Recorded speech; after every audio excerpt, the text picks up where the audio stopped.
Now, I've always been a night owl. So when I got the job as a late night DJ at a small radio station in my hometown, I thought it was the perfect gig. I loved the idea of being alone in the studio, spinning records and talking to listeners in the wee hours of the morning. But I had no idea what I was getting myself into. It started on my first midnight shift. I was excited to be there, surrounded by shelves of CDs and some actual vinyl records, with the glow of the soundboard illuminating the dark booth. I put on some classic rock and settled in for a long night. Around 2 a.m., I got a call from a listener. The voice on the other end was a woman, and she sounded like she was in a trance or something. She asked me to play a song, an old blues tune that I'd never heard of before. I told her I'd try to find it, but she insisted that it was in the station's collection. I searched through the shelves, but I couldn't find the song anywhere. I apologized to the woman and told her I just couldn't locate it. She became agitated and started to yell at me, saying that I had to play the song, that it was important. Then the line went dead. I was a little shaken, but I tried to just brush it off and went back to my playlist. But a few minutes later, the request line lit up again. It was the same woman asking for the same song. I told her again that I couldn't find it, and again she started to scream at me, her voice becoming distorted and inhuman. I hung up on her, my heart racing. For the rest of my shift, the request line kept ringing, but I didn't answer it. I tried to focus on the music, but I couldn't shake the feeling that something was wrong. When the sun finally came up and my shift ended, I was exhausted and unnerved. The next night, same thing again. A woman called, asking for the same song, becoming more and more insistent each time I told her I couldn't find it. I started to feel like I was losing my mind.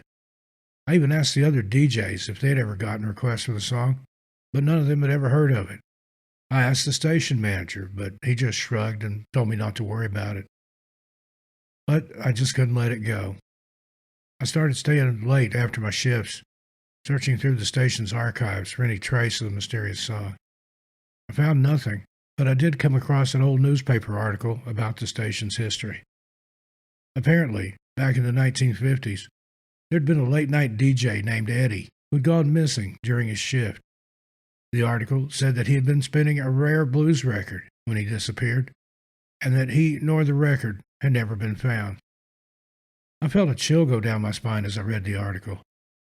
Could the woman on the phone be some kind of ghost searching for the lost record? I tried to tell myself that it was just a coincidence, but deep down, I knew there was something more going on. The next night, I decided to confront the woman on the phone. When she called again, inevitably, I told her that I knew about Eddie and the missing record. I asked her just what she wanted from me. There was a long pause, and the woman's voice changed.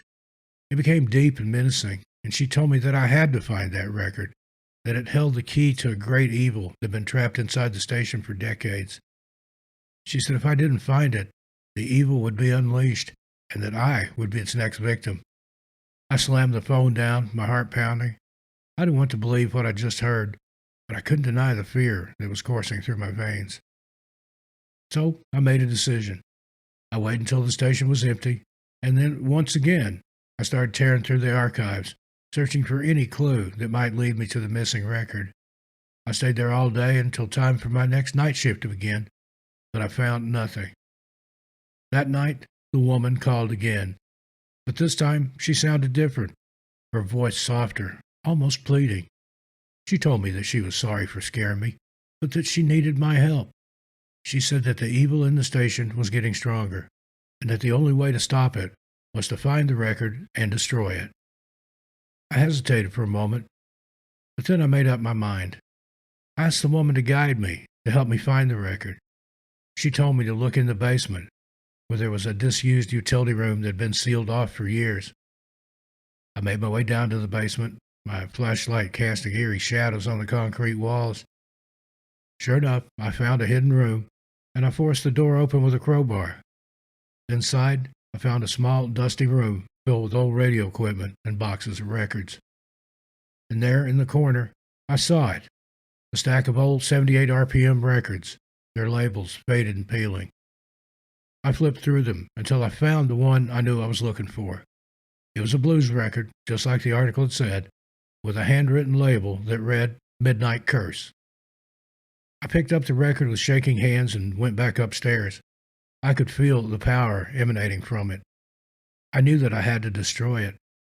As I held it over the trash can in the booth, ready to smash it to pieces, I hesitated. Suddenly, it seemed as if the woman's voice filled the room, coming from the shadows all around me. She told me that I'd done well, that I'd found the record that held the key to her and Eddie's salvation. She said all I had to do was play it, and that everything would be all right. Now, I felt like it was a trick, but I could feel the record pulling at me, drawing me in. I put it on the turntable, lifted the needle, my hand trembling, and let it fall onto the spinning vinyl. The music that poured out of the speakers was like nothing I'd ever heard before. It was dark and twisted, full of discordant notes and eerie whispers.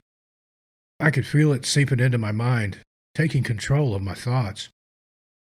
And then I saw her, the woman from the phone, standing in front of me, her eyes glowing with an otherworldly light.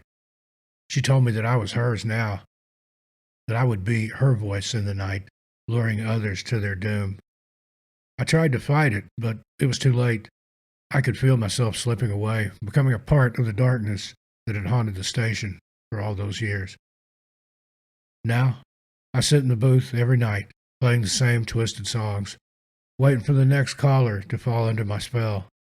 And sometimes, in the deepest hours of the night, I can hear Eddie's voice, whispering to me from the shadows, telling me that we are not alone, that we are all part of this midnight curse.